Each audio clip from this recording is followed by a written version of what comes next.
Is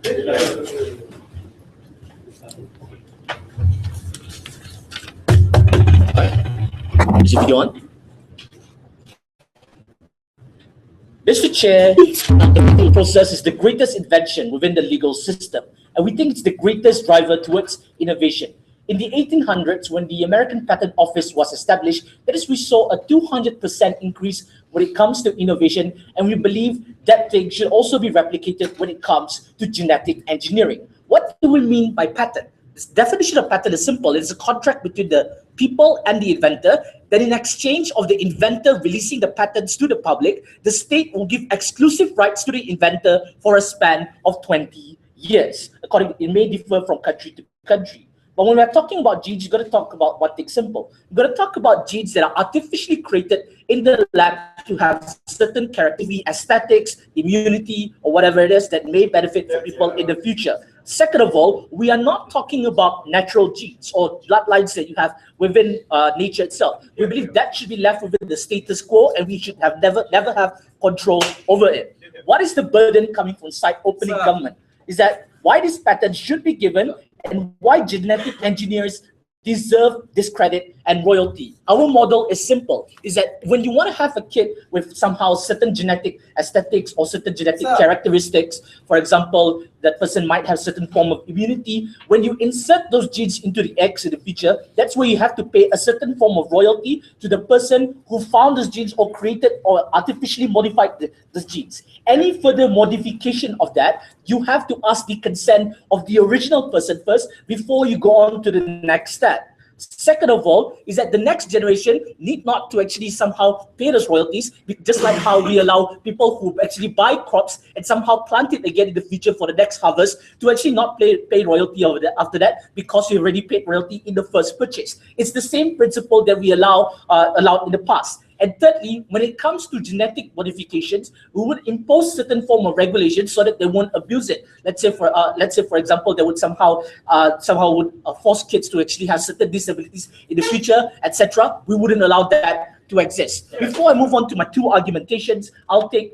closing. In order to really strive for innovation, why should we restrict access to other scientists? Well, mainly, first of all, is that when you have exclusive rights, it is not in totality. But second of all, if you want to have innovation, you need somebody to have the incentive to do it first. That is why we allow them to profit, to have a certain amount of profit in order to do so. First argument, why do scientists deserve patenting and the royalty from it? First of all, it differs from other tech products or whatever generic medical products they might want to argue on later. Why so? Because when a person invents or have probably generic drugs, etc., they're still able to mass produce this kind of items in order to gain certain form of profits. That means you're still able to get economic benefits through the economics of scale, etc.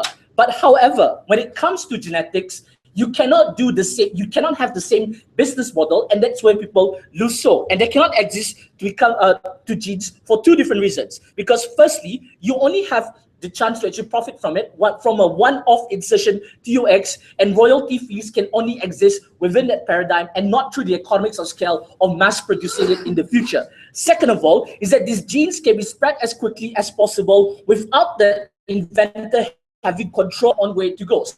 The difference when it comes to generic drug are able to impose an injunction to the factories that may somehow produce things without your consent. Those kind of things does not exist when it comes to genes, because people would still reproduce in the future when you have those genes. So it's only fair when these patenters not only get due credit and also profit from the beginning. But what happens when you don't have profit? That means you also are less likely to have corporations to be part of the process, and we need these corporations to do so as quick as possible, because genes are the next step of mankind's evolution. Why is it harmful when people don't have the incentive? That means they are less likely to research on things that are crucial for human development. For example, you are less likely to have immunity for certain viruses in the future, because people don't decide to actually invent those kind of things. The possibility of people researching in the future would be even lower, because they are less likely to gain any profit at all. That means they wouldn't able to recoup their losses.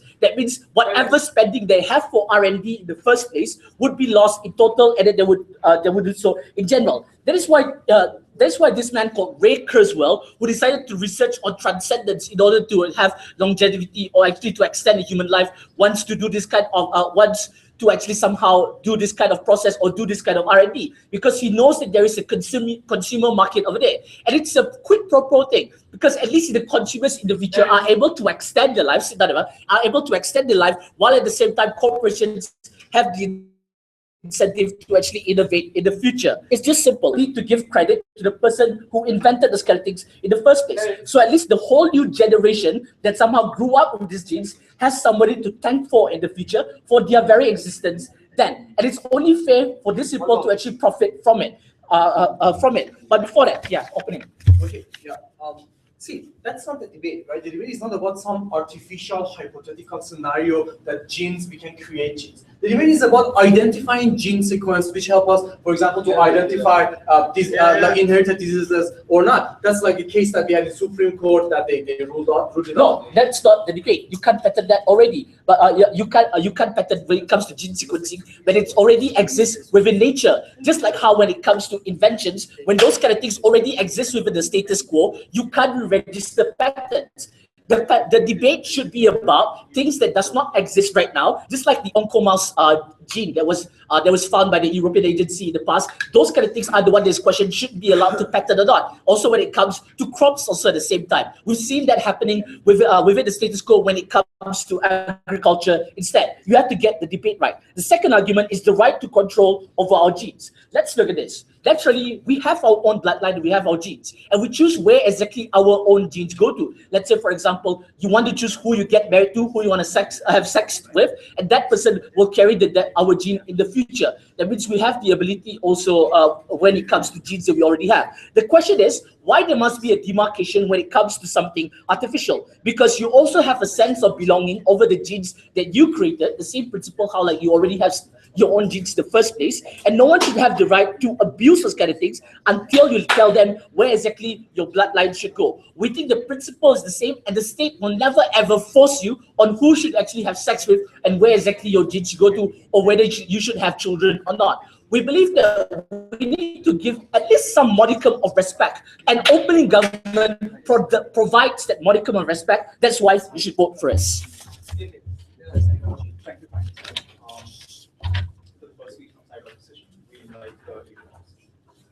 Here.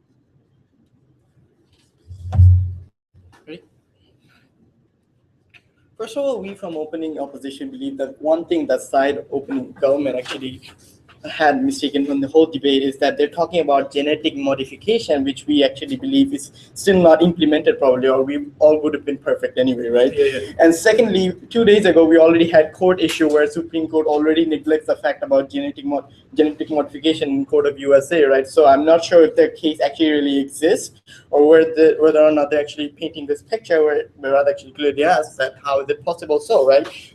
So let from opening opposition, let's do the job for them, right? Why do we actually get all these patents of these genes, and why do we actually use them? We actually use them to find out the inherited diseases that these genes can actually produce in the future, and we actually use these genes to get the idea and solutions for these problems. So people who actually have inherited these genes can actually be benefited in the future, and we can solve their problems, right? Because these inherited diseases are something really major in society and a problem that we must issue, right?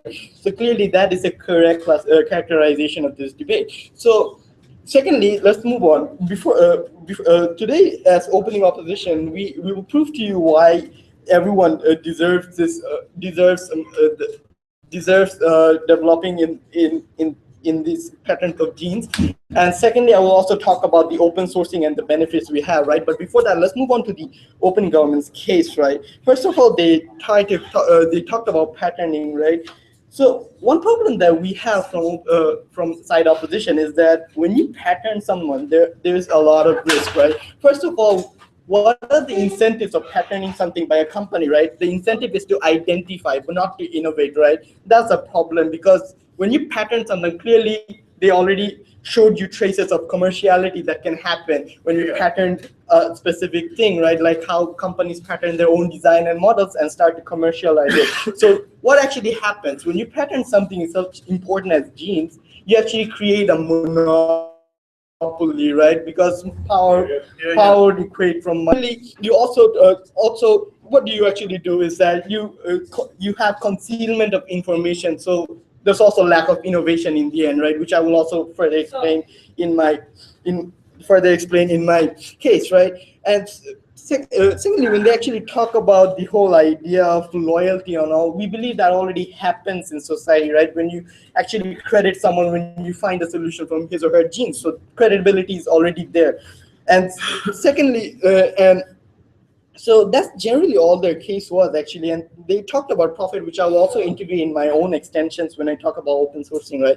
So yeah, so today we'll talk about why everyone deserves it and how we can why so, and I'll also talk about the open sourcing. But before I move on, I'll take closing. So instead of going to intellectual property, where we pay people for their knowledge, and we don't see a monopoly that exists because countries then invent technological transfer and knowledge transfer can happen within nations. How is that bad? No, see, when you close pattern something, monopoly is really something that can easily take place because it's something everyone cannot own, right?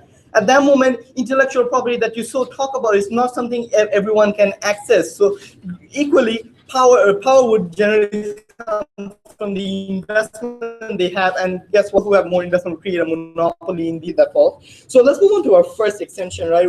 Why we think everybody deserves it. First of all, let's talk about the idea of lottery of birth, right? It's something random, right? Nobody's born with the perfect genes, right? So we as a as government, we believe it's a responsibility that we actually have towards these people because they did not want to inherit the disease, and we cannot simply put a blanket policy. It's like, it's bad luck that they actually have these genes and abandon them, right? We believe that lottery of birth is random, but we should not just leave it like that. We should actually take actions for it, right? So what can we actually do is we can actually what we actually want is to actually further have studies on it and further develop ideas of how we can tackle these problems and how it will further enhance their life, right? Which they clearly don't want because they want to monopolize ideas and cause no innovation in the end, right? And secondly, what we actually also want to do is that when you actually have more development in the idea, and why we actually want everyone to deserve it, because it becomes much more accessible sourcing in this end, which is my second extension, right? And what clearly happens when you have patenting, we actually show you this monopoly, right? And clearly something cannot be as accessible as it is. Let's just take an example of Ferrari's Hiker system, right? How many cars can produce green Hiker system if you patent something so important to society and something that can contribute, right? We believe it's a problem when patenting really exists, especially when it comes down to human genes, when it linked to something as crucial as lottery of birth, right? And secondly, I will talk about open sourcing, right? First of all, we should get an idea of open sourcing and closed sourcing. Clearly, when you patent something, you're obviously going to make it a closed source something, right? So first idea, does everybody get it? And will it actually work, right? Because closed sourcing, you actually commercialize. So initially, the whole development cost will rise up, and there's no incentive for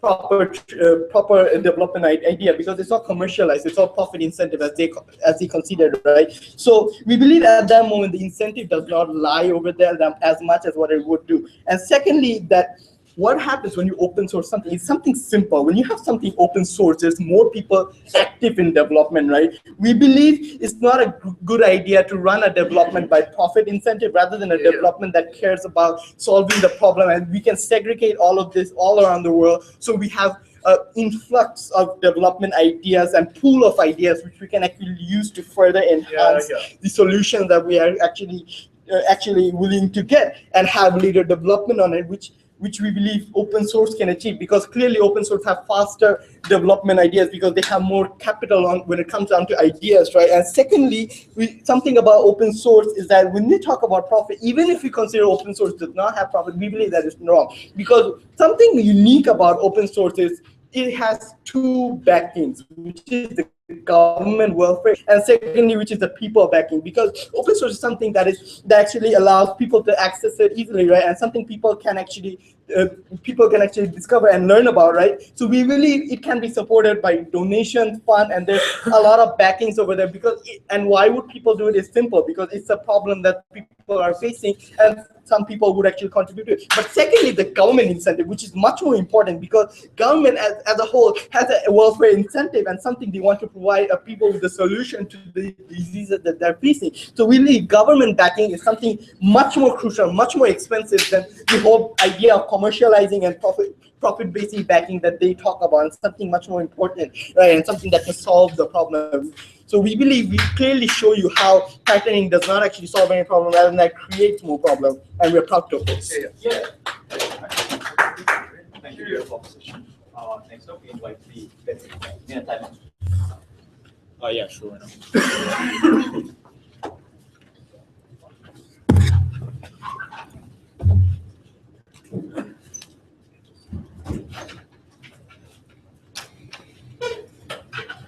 Here.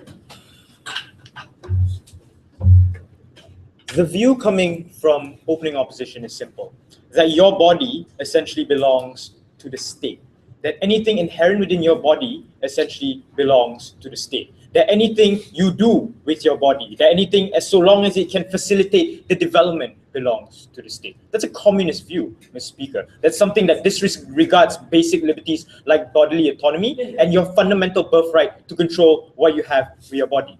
Even more harmful, because our case was widespread, Mr. Speaker. We told you that identification can only go so far. While we do concede that the debate should primarily be focused about innovation as a result of genetic engineering, Mr. Speaker, our debate also extends to the point of identification as well as after that, Mr. Speaker. Opening opposition only wanted to tell you why people don't have the right to ensure that, look, when my body has a certain gene, then that's where we can't be able to identify ourselves with that gene. That's why we can't credit ourselves with it. We think that's wrong. We think these people should get the credit for it, Mr. Speaker, but we also think that the people who buy these patents later on, Mr. Speaker, the people who pay for the usage of this identification, only then will these companies innovate, and only then will these companies make sure that it's more accessible to people, Mr. Speaker. A couple of rebuttals. Firstly, do we harm accessibility? Secondly, do we harm innovation? Take a seat.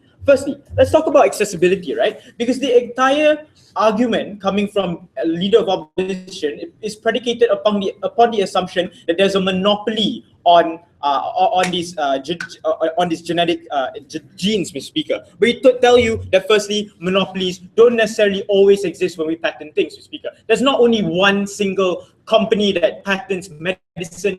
There's not only one single things that are involved in oil, Mr. Speaker. So even on that extent, we don't think that patents immediately equals monopoly. But secondly, Mr. Speaker, without patenting, there's no sit down. Without patenting, Mr. Speaker, we have to acknowledge the fact that these things won't be accessible anyway. Because now the only sole effort, the only place where innovation can happen is through either the government or individual backers such as open sourcing, Mr. Speaker. Open sourcing doesn't work in this instance because it's not a company backing these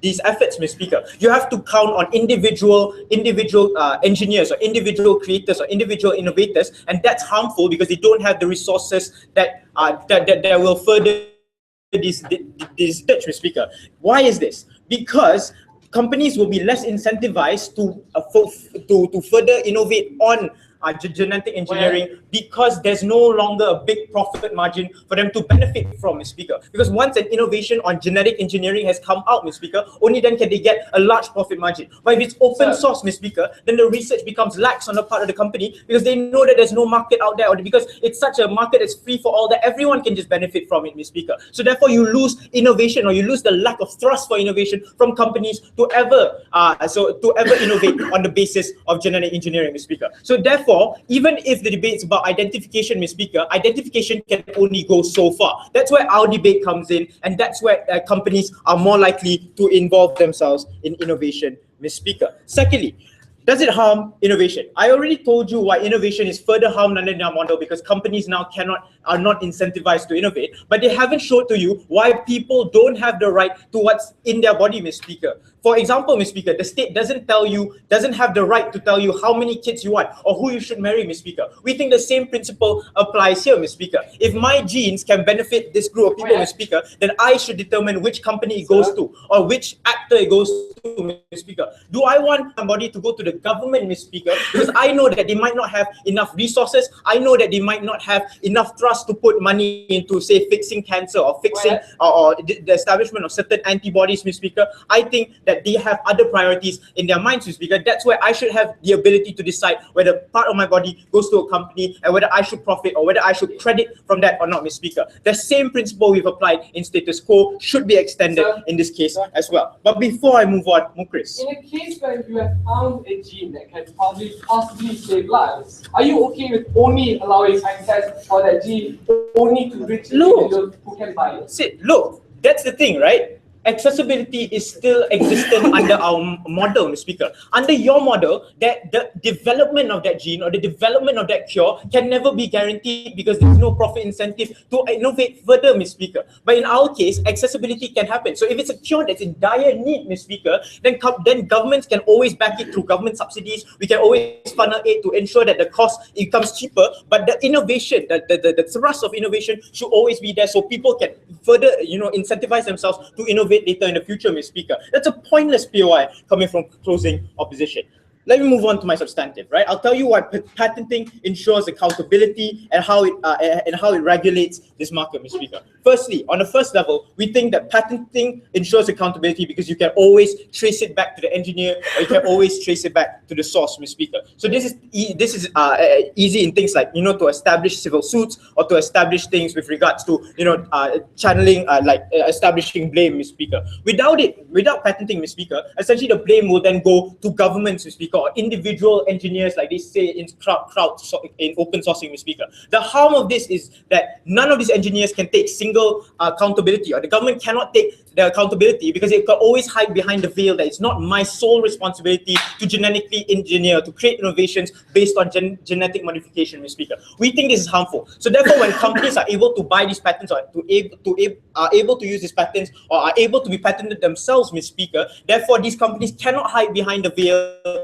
that, look, I bought a responsibility that I bought this patent because I know how to deal with it, because I know how to genetically modify, Mr. Speaker. So there's a tacit accountability clause right there, Mr. Speaker. So under your case, there's less accountability. Under our case, much more. But how does it regulate the market, Mr. Speaker? Because patents usually come with regulation, and there's a normative predisposition in status quo on genetic engineering or genetic innovation, Mr. Speaker. So what happens right now is with the view that stem cell research is bad and anything with regards to changing what God has given you is bad, Mr. Speaker, you're more likely to push these genetic innovators underground, Mr. Speaker. What happens right now is things like gene splicing, things like they'll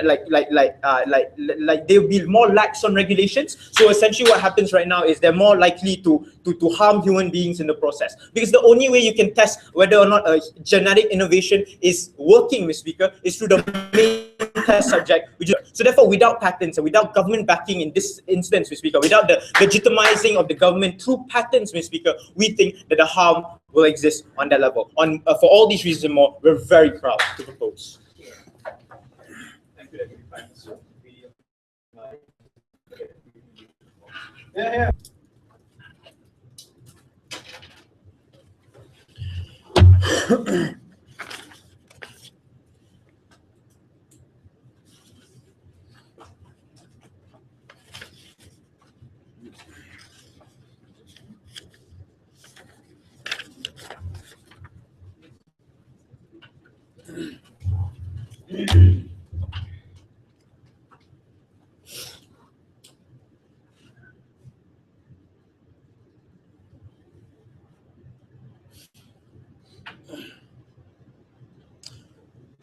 Let's speak at a few stakeholders in this debate. As much as this debate is about companies and corporations and their right, this debate should be about the people who are in need, the people who actually need those particular innovations, right? How do we best cater to those people, right? Yes, maybe they have created a great incentive for corporations, but that great incentive of losing people who are vulnerable. We didn't choose to be vulnerable, but because their genes, ladies and gentlemen, is an arbitrary value, it just somehow screwed up and they're gonna die for it, right?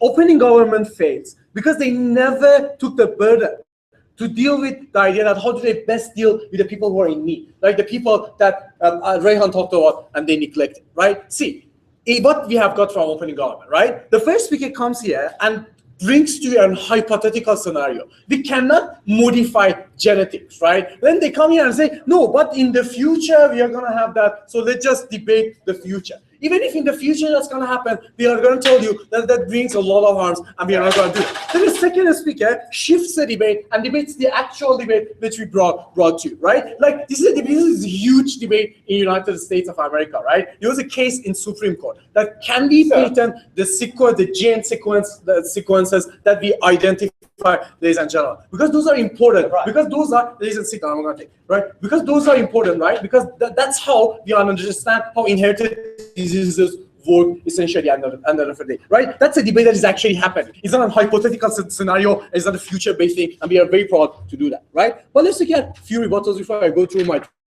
two arguments. Firstly, I'm going to create an urgency for you, and I tell you that why is uniquely important to have an open source when it comes to this particular scenario. And secondly, I'm going to tell you what are the incentives that still exist for these corporations, even within open source. Before that, few rebuttals, right? See, I really don't get that communism accusation coming from opening government because they're confused, right? We don't exactly know what they want to achieve in this debate, right? They come and I mean, like that can still happen, right? You're not going to limit your right to identify yourself. You're not going to limit your right to probe yourself or to donate your body to understand your genes, right? And still you can make money, right? Is that you're not going to have a patent, right? You're not going to have a copyright. So whoever is going to make money out of it, every time whoever wants to use your gene sequence, they don't have to pay you. But it's still the first person who is going to use it, they can still pay you, ladies and gentlemen, and still you're going to have an agreement for it, and they can make shitloads of money. So still those incentives exist on the upper. Then they come here and say, no, monopoly don't exist. And like 10 companies at a time can patent over one particular idea. If everybody can patent on one particular idea, then why do we have patents, ladies and gentlemen? That's not patenting anymore. That's open source because everybody have access equally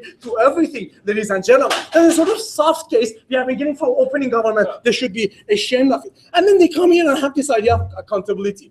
If we let some particular corporation to keep the information, to conceal the information, and to commercialize it, that's a greater accountability because we know they have the information. But if everyone else has the information, we don't know they have the information. Ladies and gentlemen, accountability is less under your paradigm because a state endorses the concealment of those particular information. A state endorses them not to give back to the society and not to contribute back to the society because we don't have any right and any say over that particular incidents because they have the information and they have the right to keep it and do whatever they want to do with it, ladies and gentlemen. Well, let's look at the first thing that I want to bring to you this way, right? After my first argument, sit down. See, we created an urgency, right? We told you that specifically when it comes to genes, we have to be open source, right? That's the same way that taxes work, right? Then we look at the arbitrary values, things that people didn't choose to have, right? Like if you haven't choose to be a poor person, that's why we take away money from that particular rich person and give it to the poor people.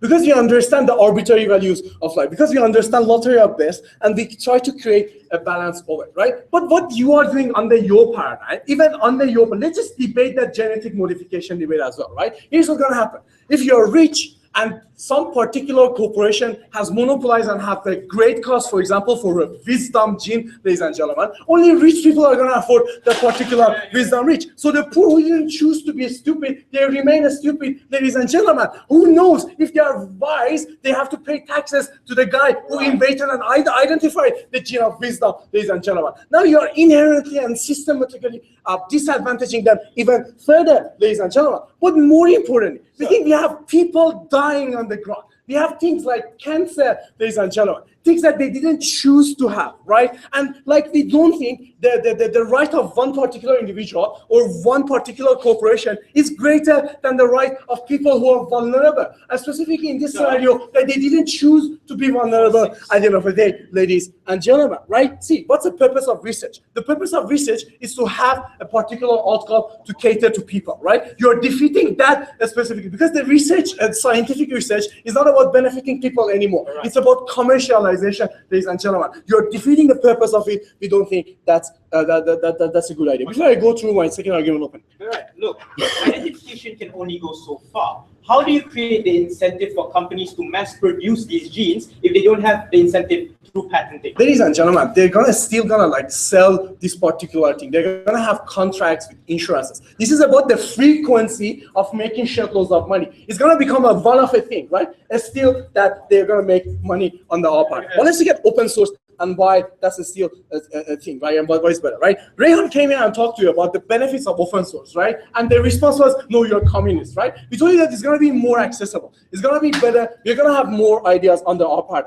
But this research under our paradigm is going to be more holistic. Why? Because under their paradigm, the research becomes about reinvention and commercial competition. Under our paradigm, the research becomes more holistic. Because if one thing is out there, now they want the continuity of that particular research, not about the reinvention of it. So we are going to have more holistic research, which is more beneficial to the people at the end of the day. But we think when there is an open source, that's why like we have VLC and a lot of other corporations. I mean, you are Indian, is ITSF, you understand, right? It's like the god of open source in India, right? And still people have an incentive. What are those incentives, right? They still get government funding. They get like fame and credibility, which would assure the sale of their products. When they're more famous and more credible, more people are going to buy their products, and they can gain that through that particular idea. But more importantly, they still have the first move advantage. If they are the first person who come up with a particular gene, ladies and gentlemen, they get to sell it more because they have the first move advantage. And that first move advantage can still be an incentive for them to create more, to innovate more at the end of the day, to make more money. Incentives already exist, right? You don't need to commercialize them. We have proven to you that there are significant harms in the Prime Minister debate and the Deputy Prime Minister debate in this debate. And we have told you why there are significant benefits on the our paradigm. We clearly win this debate.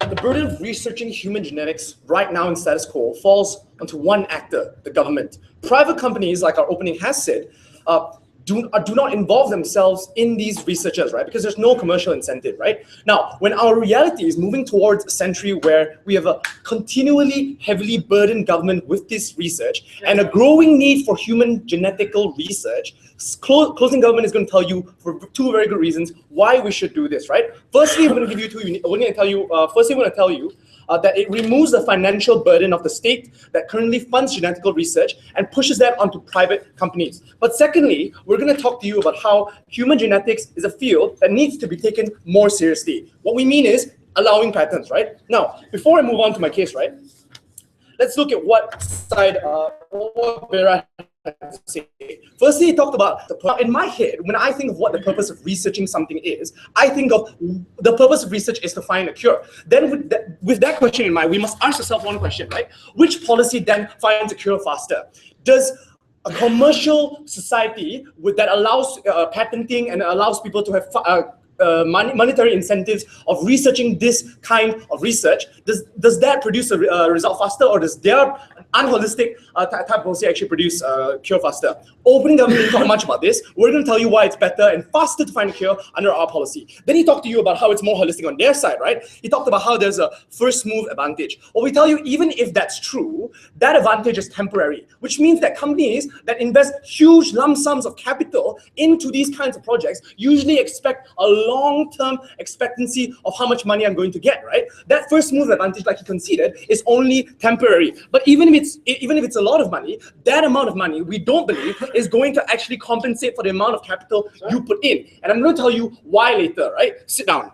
Now, firstly, let's talk to you about how it removes the financial burdens from the state and pushes it onto private companies, right? Right now, genetical engineering is actually really, really expensive. And we're going to be the first house to tell you that it's actually really, really expensive, right? Now, like one enclosed pyruvic glass that is made specifically for isolated spliced genes costs about $20 right? One centrifuge labs needs about 10,000 of them. I broke one of these test tubes. I had to pay a lot of money just to pay the lab back, okay? Now, all genetic research now actually is not really conducted by private firms. It's actually government funded, right? Yeah. Now, why don't private firms actually start investing in these kinds of research? Because firstly, we tell you there's no tangible returns, right? The amount of money you put in, and because you cannot patent it, there's no incentive structure for you to actually get money out of it. We think that under our policy, we change the incentive structure of governments to invest in these kinds of researchers. It's expensive and it also requires a lot of capital, which means that already there's no incentive, there's no security and assurance that you're gonna get your money back, right? But also it's incredibly expensive to research these things, right?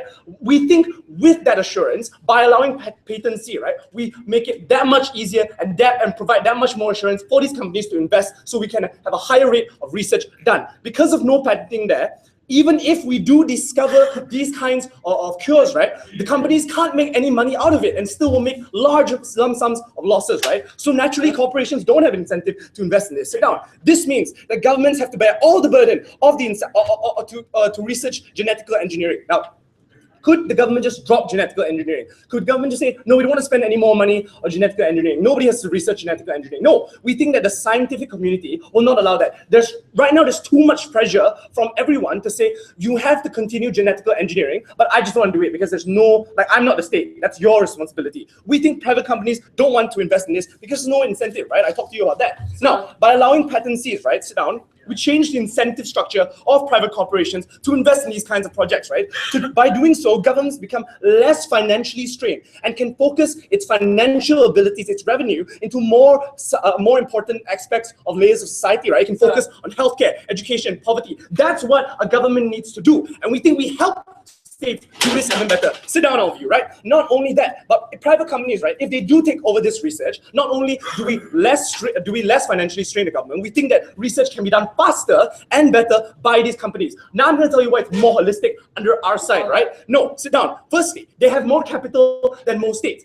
Even if a state is really rich, there's only a certain budget that it can put into this research. Companies can put all the capital, depending on how much revenue they get back, because their main objective is to make that money back, right? And we think that that's why they can spend more capital. With more capital, sit down, we think that you can fund better labs, better researchers, right? Better conditions. You can also recruit better scientists, right? Because you can pay them at higher wages. Sit down, right? Also, we think if you shift the incentive structure onto these private corporations, right, we think there's more combined researchers, right? Because countries are limited to geopolitical regions, they can only research within their own country. It's unlikely that they're going to combine together and research this together because there's no financial structure, right? But MNCs, right, large private companies have an incentive to come together, right? And more research can be done. Sit down, right?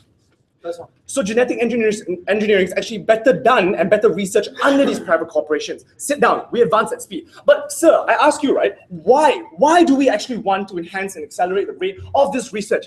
precisely on my second extension. We think that human genetics is a field that needs to be taken extremely seriously. What do I mean by taking seriously? We mean that right now it's not being taken seriously, right? We mean right now there's no global involvement. Only certain countries and certain governments are researching it. We think that there's no investment, like no incentive for these other companies to invest in them, right? So no. We think like how you take cancer seriously, you allow people to patent certain methods of treating cancer.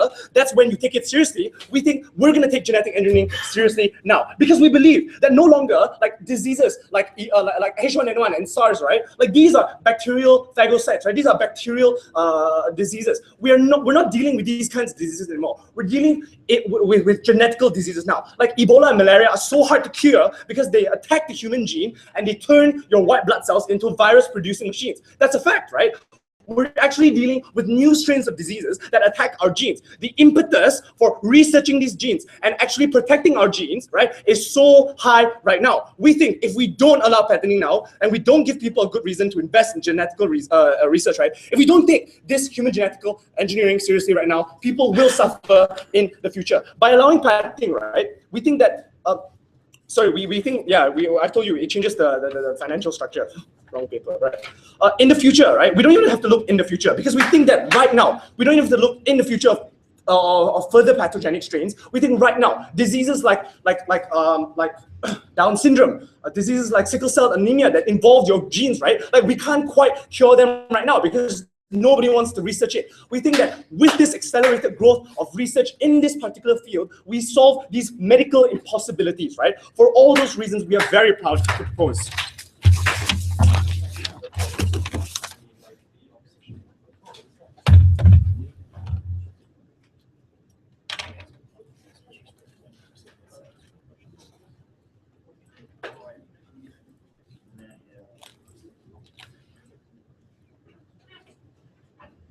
The word urgency has never been completely exploited by the whole of the government bench. They never really understood as to why urgency is an issue and why these very innovations and why these very discoveries need to be accessible to people. Especially considering that side is so convinced that innovation will not be reached within our paradigm because of the fact that people need to be people are properly driven and they want to ensure that they have that exclusive right. We're going to disprove that. So before that, what am I going to argue to you in extension of this debate? I'm going to argue to you on why we would maximize the conformity to modern Mulberry proposal, especially when we look at different sects or different communities within the state that do not believe in modern medicine and believe merely on natural medicine that God is supposed to be giving them. And I'll tell you why this harms people's conformity to that modern medicine. But before that, a few forms of rebuttals. The one thing that I need to address right now is accessibility.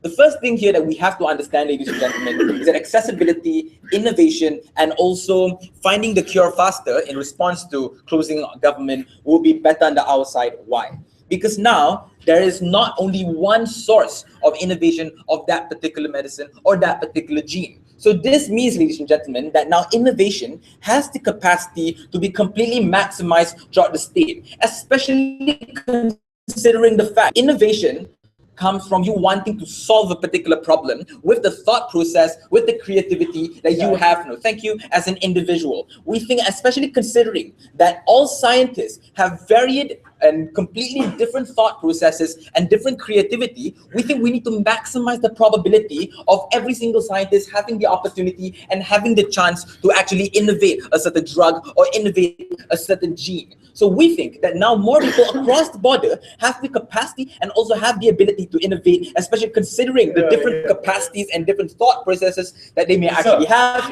Innovation will be faster and innovation will be better under our side. No, thank you. But then the biggest contention in regards to innovation coming from opening government specifically is now people aren't necessarily profit driven because they know everyone has the capacity to do the same thing. Here's why it wouldn't happen. One, we think right now a lot of the dire necessities of these very drugs are immediately driven by public pressure. For example, in South Africa in 2005, each South African can only have access to a drug for thousands of dollars. And that's why, ladies and gentlemen, many different scientists and many different companies in India, for example, innovate and reverse engineered all of these single drugs, so they are able to provide to each and every single one of these South Africans for less than 1,000, for less than 500. So this means, ladies and gentlemen, that there is always public pressure, not only because of the morality of every single scientist and also every single companies, but also, ladies and gentlemen, understanding that there is still a higher market anyway, regardless of whether everyone is still doing the same thing. No, thank you. But the second reason as well is a complete immediate assumption that there would be no motivation for profit, even if every single company can provide the same thing. Why? Because we think every single company has at least some niche areas in regards to marketing, in regards to advertisement, for example, and also in regards to public relations. We think there are many different varied factors as to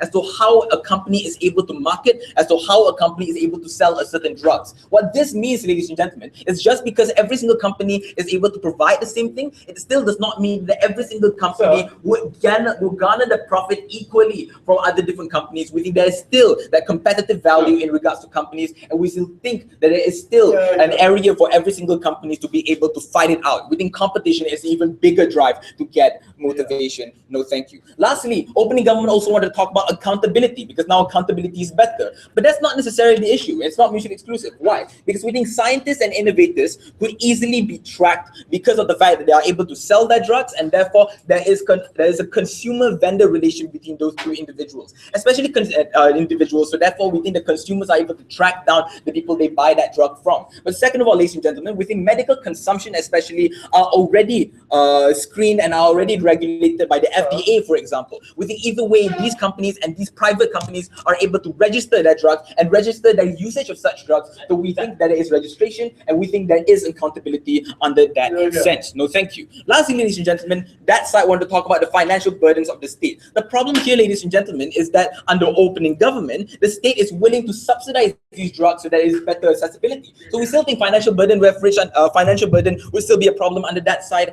anyway. But even then, ladies and gentlemen, we think even if the state wants to cover the burden, we think it's abhorrent that is not willing to cover the burden. No, thank you. We think that the state, it's abhorrent for them to not be able to provide access to the needy, because now their financial burden is really crucial under that side. So now they're not willing to subsidize these very drugs. No, thank you. And lastly, they want to talk about how now we're more likely to take these diseases seriously. The problem is, ladies and gentlemen, many different scientists right now always have a moral obligation to ensure that they find innovation and also drugs to a certain disease. No, thank you. That's why, for example, a lot of scientists in India, for example, were able to immediately not care about the profit that they were able to get. No, thank you. And therefore still find drugs and sell drugs at a cheaper rate to cure AIDS, for example, in South Africa in 2005. Before 6, Moyet. Sir, morality is ambiguous at best. When everyone is able to fund money and create their own cure, the reason why companies won't be incentivized to join in is because someone out there might sell it for a cheaper price. Where does incentive come in your model then? Morality is a populist way of thinking. This means that once they know that morality and also a right to get that drug is something that's really important and crucial, they want to capitalize on that morality so they are able to profit their innovation and their drugs. How does maximize conformity to modern medicine? Why? Firstly, ladies and gentlemen, we think there are a lot of communities in the USA, for example, that do not believe in conventional medicine and believe in natural medicine, for example, Christian scientists. So we think now that human genes is a potential that was given by God as interpreted by these individuals to heal any diseases or heal any wounds. And this then coincides the revelation of that faith, for example. We think now that if we allow patenting to happen, we think that God's act as believed by these individuals will be seen as being harvested by the modern medicine community. And we think it's extremely harmful because this immediately antagonizes these individuals and also the modern medical community. And we think this is less likely for these communities to be able to conform with modern medicine because of the antagonism that comes after that. We think it's extremely crucial, ladies and gentlemen, for us to understand that urgency and also conformity to the healing of that urgency is something that needs to be considered. We're extremely proud to oppose. Thank you, opposition member, for the last speech from the side government. We invite the government.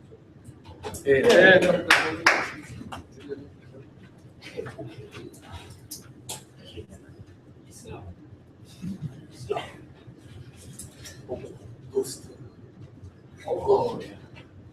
Now I feel pretzels, butter, and marmalade at the price.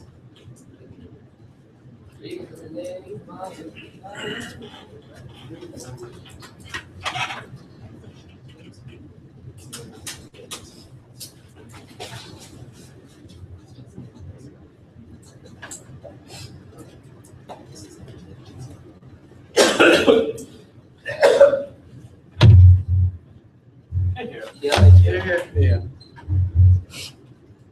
Mr. Speaker, the reason why we need to drive innovation and we need to try and patent these companies is because there is urgency to begin with, right? Let's look at the trend analysis of history, right? Things like SARS, things like H1N1, these sort of outbreaks, Ebola, outbreaks happen temporarily, right? If we don't have the future investment of companies to invest and come up with solutions, we think government will never be able to find solutions, because when there's an outbreak, the government probably will take 10 years to find a solution. Then there's an impetus and imperative for urgency to happen, right? But before that, I have two levels of clashes in today's debate. Number one, will commercialization and monopoly exist with patent? And number two, does this then discriminate the poor, and will it incentivize corporations to do this, right? But before that, right, a few rebuttals that doesn't fit within my clashes, right?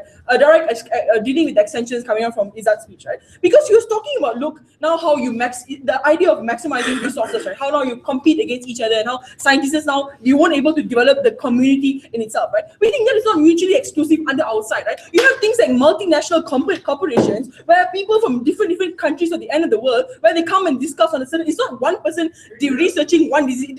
Researching disease is not like a one-off thing where you just spend 1 hour and you find a cure, right? We think it takes years, 10 years, things like peer research, scientific community. You have to do tests and trials and drugs. It's an entire community and a corporations that is involved in the project. So whatever you wanted about diversity will still exist under our side, right? But secondly, you get this analysis of public pressure, right? We think there's enough public pressure as a Morris caucus. You see, the idea of the government bench is that they think everyone is altruistic, right? They think that people will just do things that benefit society. We think it's not a realistic picture of the nation. Let's look at reality. Even if public pressure exists, we think it's only going to happen in rich countries where it's developed nations, right? No, I'll take later. To tell you things like Ebola, right? It has been consistently happening for years in Africa, but no one really gave a shit about it. But until 2 Americans got Ebola, and that's when Obama said, look, we need to solve a problem and we need to come a cure with Ebola, right? We think the rich states always dominate to begin with, right? But secondly, even if public pressure does exist, sit down, we don't think it's an enough imperative. We think that the people shouldn't be at the mercy to beg for diseases, right? When there's only an outbreak or when there's only a disease, that's when you actually have an incentive, right? We think that's not enough imperative, right? But even if, let's look at the probability of chances. You see, under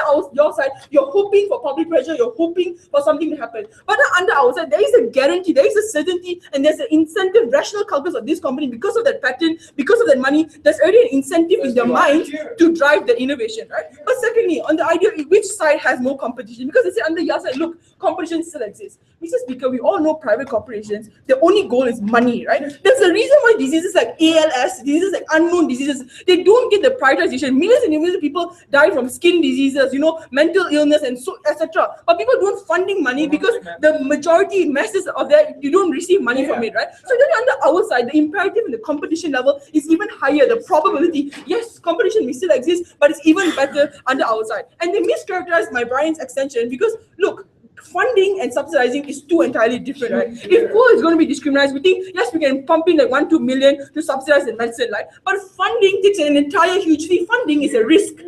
It's a risk. Investing in genetic disease is a risk. It's a probability. You might find the cure, you might not find. We think government shouldn't take that risk. Why? Because there's other impetus needs, right? Things like healthcare, education. When people don't have these basic amenities and basic necessities, we don't think government should gamble their money, right? And then it's really funny extension coming on the other side on this religious idea, right? On how people now will be antagonists in the religious community. We think first, Mr. Speaker, science and religion has never had a problem, right? We think you see things like blood transfusion, things like organ donation, right? If we pander to religious community, the science community can never ever progress, right? We think that's a ridiculous argument in today's debate, right? But let's before that, yes, Berat. Okay, let's just forget half of my speech, which was about talking about other incentives that corporations have to still do it. Your incentive, the problem with it is that comes at the cost of the exploitation of the most vulnerable people. All right, thank you. Thank you very much. To make You that see, Mr. heinous Speaker, the problem is they're trade-off? assuming that these things will exist even without our paradigm. But what they fail to understand is that whatever disease or medical breakthrough will never ever even be able to be attained under their side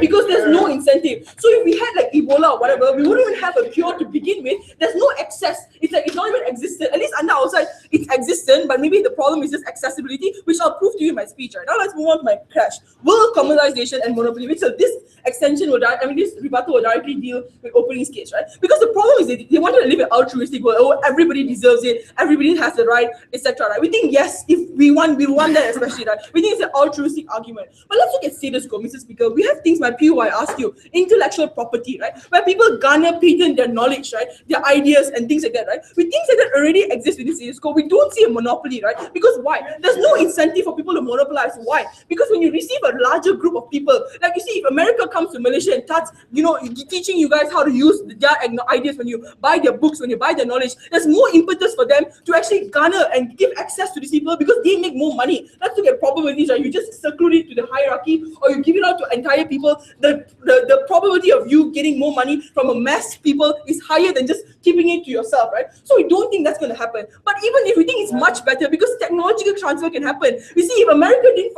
didn't send a rocket to send people to space, we don't think countries like India and other countries will be able to use that technology and their ideas and thrive for themselves, right? Because it's a community to begin with, right? We think you should credit people who found the discovery, but we don't think monopolization will exist, right? But second idea, right? We think that in status quo, drugs are patented. Things like your Panadol, all your medical, pharmaceutical drugs are already patented to begin. So if we don't talk about disparity between the poor, we think the poor is already at a disadvantage to begin under your side, right? But secondly, we talk about how that's not going to happen. Why? Because the potential for abuse is solved by laws and regulations, right? We think that if a company is going to skyrocket a price for a certain drug or for a certain patent, we think regulations as government bodies can step in to curb certain matters, right? But even if we think under their side, it's not going to happen because of competition. We think naturally there's an incentive when you see someone dominating the market. Let's give me an example like Samsung and Apple, right? When you see Apple dominating the market, there's a natural imperative for Samsung to step up the game, and because they want to come up with an alternative. Because if Apple is too expensive, I want to come up with a product that is much cheaper for people, right? We think competition exists under our side, right? But secondly, the idea of prioritization, right? Because you see under our side, there's a diversity. Because you see now, people don't care about ALS, unknown diseases, because there's no benefit. But right now, when you patent, when you give them this credit of money, people will actually focus on these lesser unknown diseases, right? Diversity will occur. Not everybody won't just try and find a cure for cancer because there's no probability of you getting money is not that much. People will actually diversify their interests and you reach a majority group of people, right? So we think on the outside, that is much better, right? But even if, right, we think on my last idea of incentives, right? Because you say, look, incentives will still exist. They talk about government funding, which I already spoke to you how that will never ever exist. But secondly, I've talked to you about how status quo actually works. You see, Mr. Speaker, we have things like public and private sectors, right? When you have a private sector, you have better technologies, you have better facilities, and you pay for all this extra money, right? We think that's how society has always worked. Under their side, they're fighting for an altruistic world, and we think that is not necessarily true. Thank you. Thank you, Dr. Blitz. And the last speech of this debate, we invite the conversation. Yeah.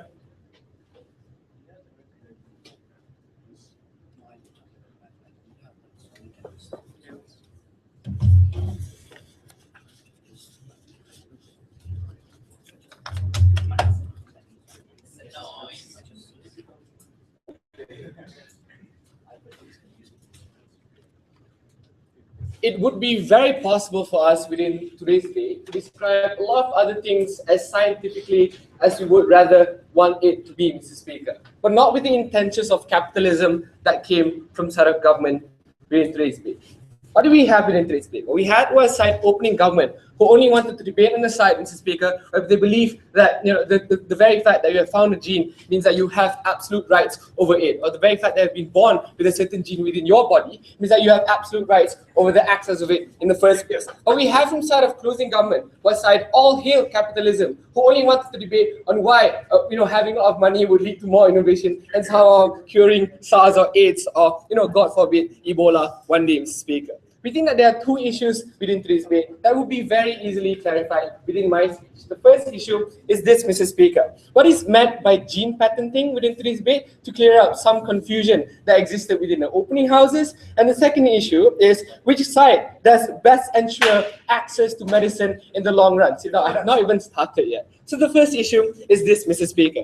What is meant by gene patenting within today's debate? And this clarifies a lot of the confusion that happened within the opening houses. We had somewhat of an idea of what this debate would really be about. Whether or not they wanted it to be about genetical modification from side of opening government, or whether or not it will be about patenting inheritary genetics within our side of opposition. We think that to the largest extent, Mr. Speaker, the debate that came from opening government was a rather generic case of the benefits of patenting anything within of intellectual property as a whole, right? Even if we were to take that definition, Mr. Speaker, what do we have to say towards the benefits of the generic case that came from side of opening government? The first thing that we said was this: sit down. That patenting a certain gene would necessarily mean that you also restrict access to it in any other company from also accessing it right now. That means your idea of sharing information on technology or innovation from the side of closing government dealing with extension wouldn't really happen, Mr. Speaker. But why? Because most companies who decide to patent a certain gene or decide to patent their own invention would necessarily have your own interest over what technology you have patented in the first place. So that means that your idea of sharing any other form of technology will never really occur,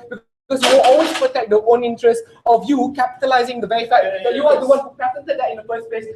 And that's what came from us talking about the first step advantage, right? Sit down, guys. But the second thing that we had in response to that, Mr. Speaker, is that you also restrict innovation from the side of government. But why? And this deals with the whole entire batch, right? Because Moyat wanted to tell us that when you patent a certain thing, that there's no profit for anything. That means there's no profit for a company, therefore somehow there's no more innovation. The problem with his idea is that more often than not, pharmaceutical companies who find a certain cure for a gene will only want to stop as to where they have found the cure in itself. But to the very least, Mr. Speaker, some companies even release a cure which is rather just half effective or only even cures the symptoms, so that you make people buy more and you incentivize them to spend more money, because it never really cures the problem in that sense. That means that you only want to make more profit in that sense, Mr. Speaker. So there's no real incentive for you to only not just stop as to where you've already found the cure. So we think that the idea of innovation that came from them was something that was largely backed up by the fact that corporations are always the ones who have best of interest for themselves. But the third thing that we said was this, Mr. Speaker, sit down, guys, that it creates a monopoly over that certain patent in itself. Because even if you wanted to debate this debate about how corporations will have genetical modifications and you patent a certain gene, that means that you will be put up to capitalize the the very fact that you have patented a gene. That instead of us treating you as a human when there's urgency for to treat certain things, not anyone, or maybe even Ebola, Mr. Speaker, that you only want to treat these people, that you have found a cure, but then these people are also cash cows within desperation who will pay any other amount of money just to cure the problem that they have right now. Sit down, guys. What that means, Mr. Speaker, is this: that patenting mostly discourages research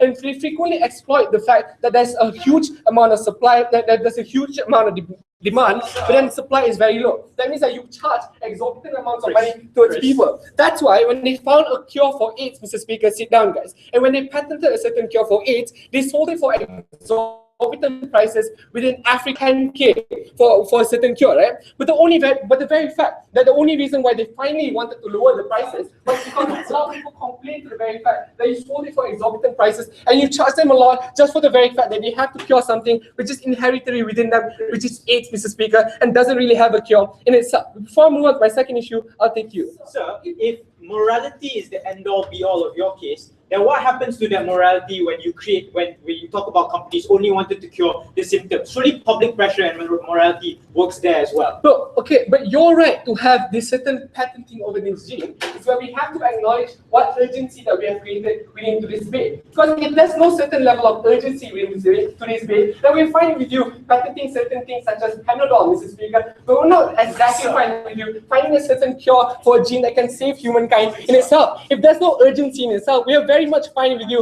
having innovation or having a certain profit backed up by government. But we're talking about a certain cure that should be accessed by the most of mankind, and why it should be a right for us to not restrict at the very end of the day. So that's the debate that we wanted to have. That's one that wasn't really generic coming from your side. Sit down. But the second issue is this, Mr. Speaker. In which side do we best ensure access to medicine? And why these sides of the Korean government didn't really deal with our extension? Let's sit down. It makes it look bad. Why, Mr. Speaker? Because what we had from side of Izzat's extension speech was this amazing speech into telling you how we best ensure the maximization of more of more people wanting to have access to medicine. Some people who are rather conservative within their own society, and somehow they reject all these certain forms of conservative medicine. In order to ensure, Mr. Speaker, that a lot of people will also be, very, the perception of them to this certain medicine is one that they are more open to. But why? Because when you look at it as a gene, right? We're not talking about gene modification, but we're talking about things such as which are rather inheritary, and we can take over this gene for you to cure a certain thing, right, Mr. Speaker? That means that people will also look into this idea that a certain gene is something which isn't really a modification, but something which is a rather gift of God. That's why certain Mormons reject blood transfusion. That's why some people also reject mechatronical arms, Mr. Speaker, because they think that's a certain modification that you should reject. But more often than not, when they perceive this certain gene to be a certain gift from God or something that already exists within another human being that can also be used to save the rest of mankind, that means that people will also be more, the perception that they'll be more open towards this and they'll be more willing to take up this kind of treatments, Mr. Speaker. So if it's any side that cares about these people as much, Mr. Speaker, it came from a side of closing opposition, and we gave you a case that dealt with the two sides of the debate that existed today. Thank you. Thanks, everyone. Before we leave, can I request you to fill this in, please?